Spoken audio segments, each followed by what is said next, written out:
Hey everyone, and welcome back to Echoes, and to another edition inspired by the Final Destination franchise. In this video, we'll dive into 8 more real-life accidents so improbable and bizarre they feel ripped straight from a horror script, yet every single one truly happened. If you missed the first part of this series, it should be on your screen now. But before we begin, as always, viewer discretion is advised. On July 16, 2025, 61-year-old Keith Mcallister walked into the Nassau Open MRI Clinic in Westbury, Long Island with his wife, Adrienne, for what should have been a routine appointment. Adrienne had come in for a knee scan, and Keith, always the steady presence at her side, was there to drive her home afterward. When Keith first stepped into the room with his wife, one of the MRI technicians suddenly noticed the heavy 9-kilogram metal chain around his neck, which he often wore while weight training. "Oh, that's a big chain," the technician remarked. Then, they exchanged a few words, and Keith left the room to wait outside. By around 4:30 p.m., Adrienne's scan was complete. From behind the control room glass, the technician motioned for Keith to step inside and help her down from the table. Glad to assist, Keith walked back into the room, unaware that the MRI machine was still active, with its powerful 1.5 Tesla magnetic field humming invisibly through the air. As Keith reached for his wife's arm, the unthinkable happened. In an instant, the chain around his neck was yanked forward with the force of a wrecking ball, dragging him straight into the mouth of the machine. His upper body slammed hard against the opening, pinning him there like steel to a magnet. Shocked and horrified, Adrienne fought desperately to pull her husband free and screamed, "Turn up the machine, call 911, do something, turn this damn thing off." But once engaged, an MRI magnet can't simply be powered down in seconds, and ultimately, it took nearly an hour before emergency crews were able to release the poor man. By that time, Keith had already suffered multiple cardiac arrests from the violent impact and prolonged entrapment. At one point, as Adrienne later recalled, "He waved goodbye to me, and then his whole body went limp." Keith was rushed to the hospital, but unfortunately his condition was too critical. The combination of blunt force trauma and repeated heart attacks left doctors with no chance to save him, and the following day, on July 17th, he was pronounced dead. The horrifying tragedy sparked an investigation by both the Nassau County Police Department and the New York State Department of Health. The Mcallister family, represented by high-profile attorney Ben Crump, accused the facility of gross negligence for allowing anyone with visible metal into the scan room. And while the investigation remains ongoing to this day, Adrienne, devastated by the loss, is still learning to live without her beloved husband. "I haven't been able to sleep. I'm barely eating. I just can't believe.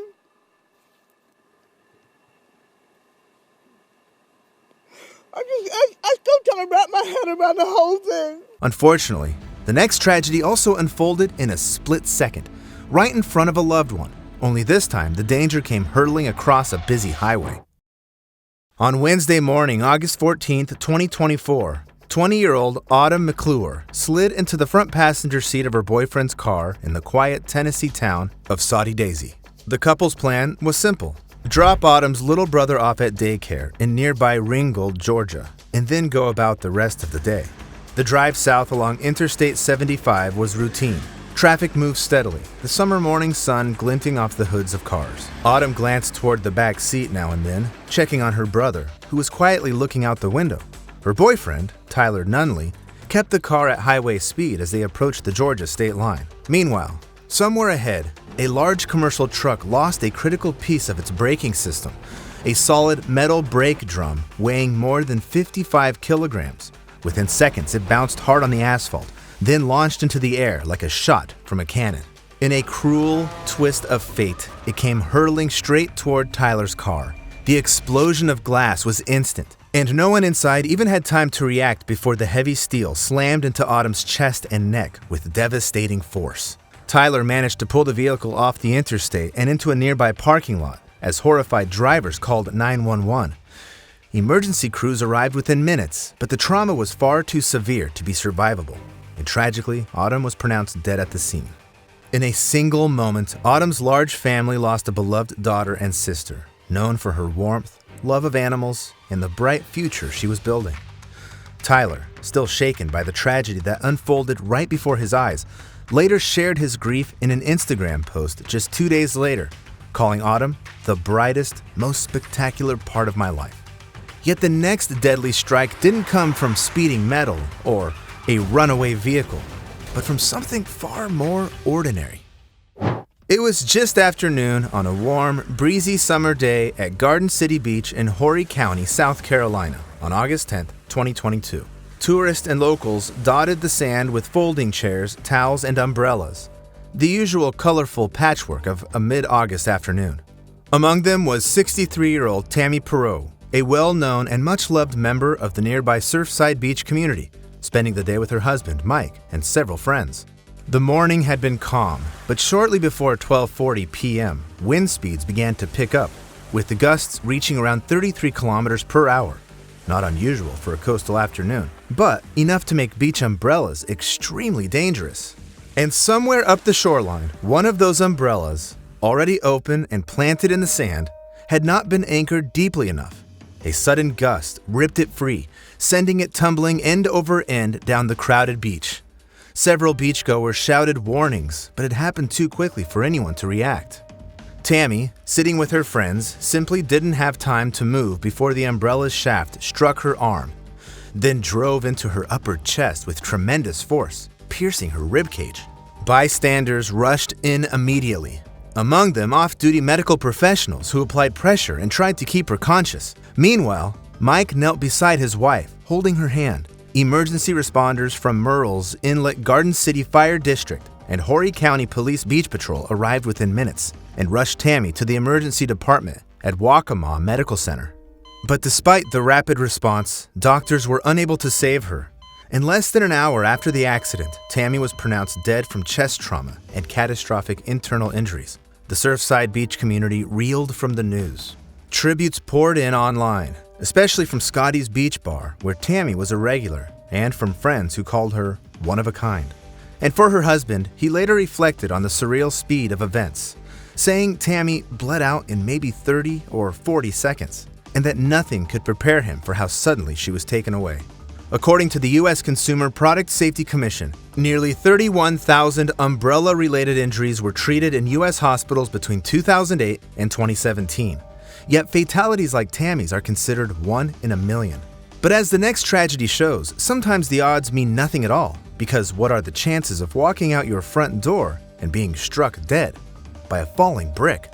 Still, shockingly, that is exactly what happened in our next case. On February 13, 2024, 74-year-old Dale Singer, a retired educator and longtime resident of Brooklyn's Sunset Park, stepped outside her century-old brownstone to clean the front steps. The storm that had passed through earlier had left a powdery layer across the stoop, and like countless New Yorkers after a snowfall, she wanted the entrance safe and dry before anyone came or went. She was focused on her work, shovel in hand, when a section of the building's decorative brick facade, perched high above the doorway, suddenly gave way.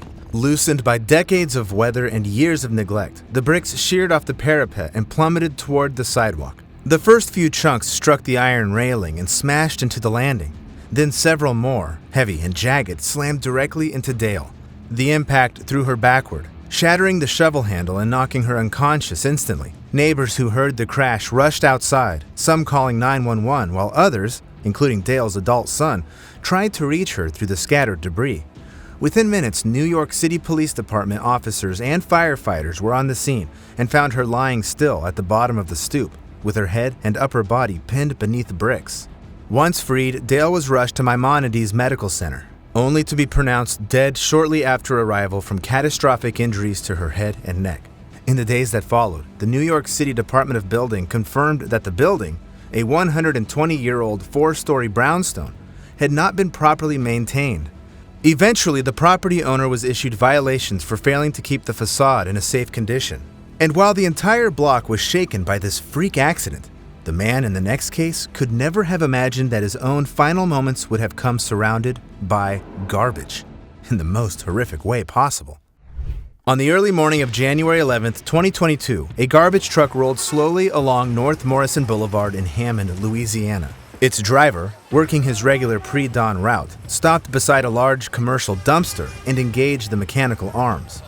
The bin lifted, tipped, and emptied its contents into the truck's compactor. With the load inside, he then triggered the massive hydraulic press, a routine motion he'd done countless times. But just seconds later, he caught something unusual from the rear, a deep, heavy thud, then another, unlike anything he'd heard before. Concern rising, he shut down the machinery and climbed down to check. When he opened the back hatch, the sight was truly horrifying. Among the crushed refuse lay the broken, motionless body of a man, still partially wrapped in a blanket, clearly beyond saving. Shocked, the driver called 911 as fast as his hands could move. Police and paramedics arrived within minutes, but there was nothing they could do except identify the victim as 42-year-old local resident Germaine Watts.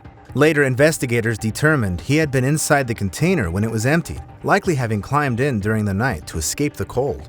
And once the machinery started, Germaine tried to get out, but was caught in the compactor almost instantly. The crushing force of the machine, combined with the weight of the trash, caused massive blunt force injuries and compression asphyxia, killing him within seconds.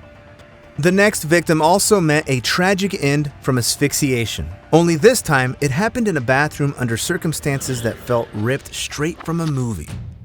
On the evening of April 27, 2006, the Ilias family in Brooklyn's Borough Park was gathered in the living room, watching TV together. Meanwhile, Elizabeth Reyes had begun filling the bathtub for her 9-year-old daughter, Gabriella.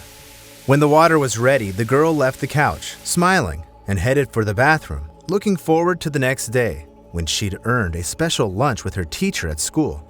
But just a few minutes later, the sound of the TV was shattered by something her family would never forget: Gabriella's terrified screams. Elizabeth rushed to the bathroom and froze at the sight in front of her. Gabriella was standing in the tub with the flexible hose of the handheld shower twisted tightly around her neck, the loop pressed into the front of her throat, and her fingers were wedged between the cord and her skin, as if she'd been desperately trying to pull it away. The girl's stepfather, Frank Mcclure, ran in as Elizabeth tore the horse free. They carried Gabriella to the kitchen in a frantic attempt to revive her while dialing 911. Within minutes, paramedics arrived and rushed her to the Maimonides Medical Center. But despite every effort, Gabriella was pronounced dead shortly after arrival. Eventually, police investigators and child welfare officials treated the case as a freak accident. According to Police Commissioner Raymond Kelly, it appeared that somehow the shower hose got around her neck in some way, shape, or form, possibly when she slipped or reacted to sudden hot water. It's horrifying how, in just a split second and by sheer chance, parents can lose their child forever. Yet, in the next case, the danger to a little boy came directly from his own father under the most horrific circumstances imaginable. On the morning of May 24, 2010, in a quiet Orlando neighborhood, Brad Roberts was out front tending to the yard. His 4-year-old son, Jacob, had been riding along with him on the family's bright red riding lawnmower. But after a few laps around the yard, Jacob said he wasn't feeling well. Brad brought him to the porch and sent him inside, assuming the boy would rest with his mother while he finished mowing. With earphones in, Brad switched the mower into reverse to back up along the edge of the lawn. Then suddenly, he felt the machine jolt, as if it had rolled over something. When he glanced down, the world stopped. Jacob was beneath the mower. In an instant, Brad killed the engine, jumped off, and hauled the heavy machine off his son's small body, shouting for his wife to call 911. Jacob's face had been badly lacerated, split into 3 sections, and his left hand was mangled, with several fingers nearly severed by the spinning blades. Blood pooled in the grass as Brad cradled him, waiting desperately for help to arrive. Paramedics rushed the boy to Arnold Palmer Children's Hospital, where trauma surgeons worked for hours, performing emergency skin grafts to reconstruct his face and chin, while also attempting to repair the severe damage to his hand. Miraculously, against all odds, Jacob survived. After a long recovery and multiple surgeries, he adapted to his injuries and eventually returned to the activities of a normal childhood. Now 19 years old, Jacob reached a proud milestone in May 2024. That day, his mother, Kim Roberts, posted on the Facebook page dedicated to her son's recovery, announcing that he had just graduated from high school. By sheer luck, Jacob survived the unimaginable and went on with his life. But the final case in today's list is a far darker chain of events, one that claimed far more than just a single life. On the morning of July 13, 2025, the streets of Arambakam, a busy district of Chennai, India, were thrown into chaos when a large public bus suddenly began barreling down the road erratically. Witnesses scattered in all directions as the uncontrolled Metropolitan Transport Corporation vehicle swerved violently, with its driver slumped lifelessly over the wheel. Just moments earlier, 58-year-old Velamani, in the driver's seat, had suffered a massive heart attack mid-route. With no one at the controls, the bus lurched toward the sidewalk and straight into the path of Sasi Kumar, a 65-year-old man walking alongside the road. The impact was devastating, knocking him beneath the wheels before the vehicle plowed into 3 parked cars outside a nearby hotel and finally came to a stop. Bystanders rushed in, some smashing the front windshield to reach Velamani, others kneeling beside Sasi Kumar in a desperate attempt to save him. But although police and ambulances from the government Kilpauk Medical College Hospital arrived within minutes, it was unfortunately too late. Velamani had already died from cardiac arrest, and Sasi Kumar was pronounced dead from massive blunt force trauma. Traffic investigators later reviewed onboard CCTV footage, confirming that Velamani had suddenly collapsed while driving. Authorities ultimately classified the crash as a tragic accident caused by natural circumstances. However, city officials admitted it was pure luck that the bus had been empty. Had passengers been on board, far more lives could have been lost. These 8 real-life tragedies prove that the most haunting stories aren't confined to horror scripts. They can unfold in everyday life, without warning. None of the people we talked about today were courting danger. They were simply living their lives, going to work, running errands, spending time with loved ones, until fate dealt them an unthinkable hand. Now let me ask you, how many of these cases reminded you of scenes from the Final Destination franchise? And do you know of any similar accidents you'd like me to cover in the next part? Let me know in the comments, and don't forget to subscribe for more shocking real-life stories that prove reality can sometimes be far more terrifying than fiction.